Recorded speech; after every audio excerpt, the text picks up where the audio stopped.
Psychology of Xennials 1976 to 1985, the microgeneration that grew up twice. There's a small group of people who remember the sound of a dial-up modem and also remember watching iPhone change the world in real time. They had rotary phones in childhood. They built their first social identity on MySpace. They were in their 20s when Facebook went mainstream.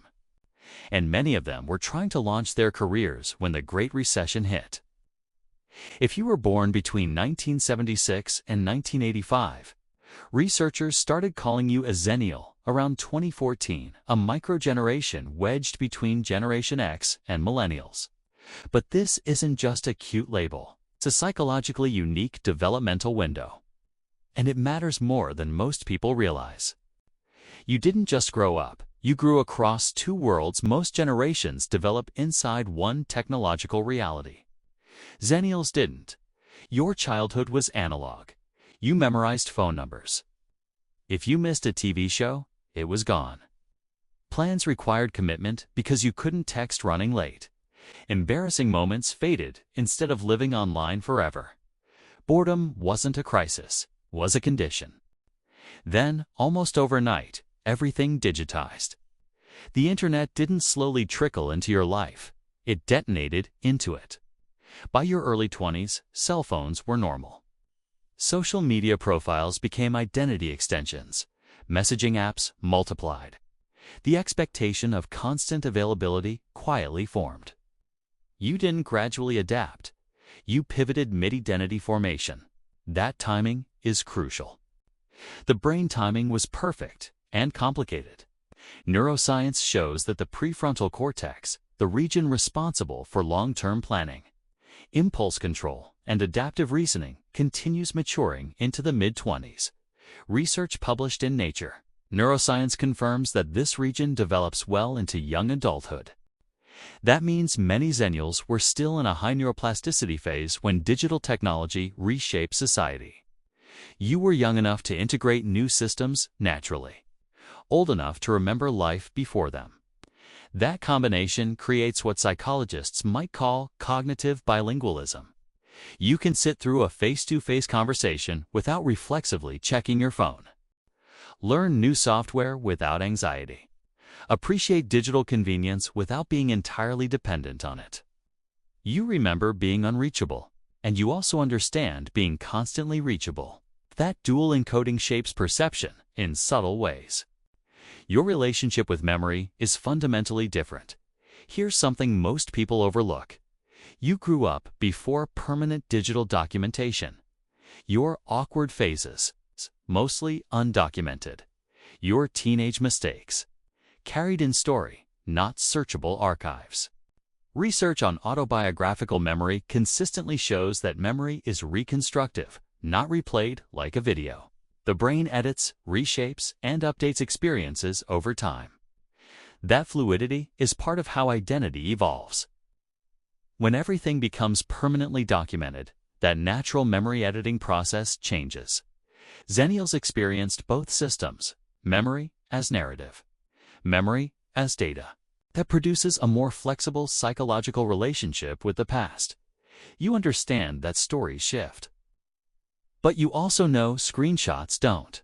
That tension subtly alters how you perceive privacy, identity, and reputation. Then the economy collapsed at the exact wrong time if technological upheaval shaped your cognitive development. Economic instability shaped your emotional security. Many Xennials entered the workforce during or around the Great Recession. Early adulthood is when financial identity forms. Career stability establishes. Risk tolerance calibrates. Economic research shows that hardship during this stage often has long-term psychological effects. Even after financial recovery, it can increase risk aversion, amplify insecurity about stability, and create a background, what if it collapses again? Narrative? So here's the paradox. You learn to adapt rapidly to massive change, but you were also economically burned during your launch phase. Adaptable, but cautious. Technologically fluent, but financially guarded. That combination isn't contradictory. It's adaptive memory. You carried Gen X independence. Without Gen X cynicism culturally, you absorbed the latchkey autonomy of Generation X, the digital optimism of early millennials. You likely entertained yourself without supervision, solved problems without instant adult intervention, learned patience through waiting. But you also witnessed the early internet era, when technology was framed as connection, opportunity, democratization. Before algorithm fatigue, before digital burnout, before the psychological cost became obvious. So you exist in an unusual psychological middle ground.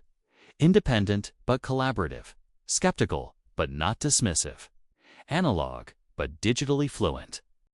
You can hold contradictions without feeling fractured. That may be your defining trait. You understand what was gained and what was lost. You're less likely to romanticize the past blindly. Modern convenience is objectively useful, but you also remember silence without notification, anxiety, social plans without constant micro-adjustments, waiting without instant gratification, being alone without effort. You recognize that something shifted in human attention. And because you experienced both states, you can compare them internally. That comparative memory is rare. The identity tension of not quite belonging. Xennials often report feeling between generations. Too young to fully identify with Generation X nostalgia. Too old to feel native inside millennials' digital culture. But that tension isn't fragmentation. It's transitional literacy. You didn't grow up in a stable era. You grew up in a hinge moment. And living through one massive systemic transition trains a person differently than growing up in stability. You learned environments can flip, norms can dissolve. Technology can redefine identity. Stability is conditional. That awareness can produce anxiety, but it can also produce resilience. The real psychological signature of Xennials. It's not superiority. It's not uniqueness for the sake of ego. It's this. You adapted to systemic transformation while your identity was still forming, and you did it without losing the memory of who you were before it. That's a rare developmental sequence.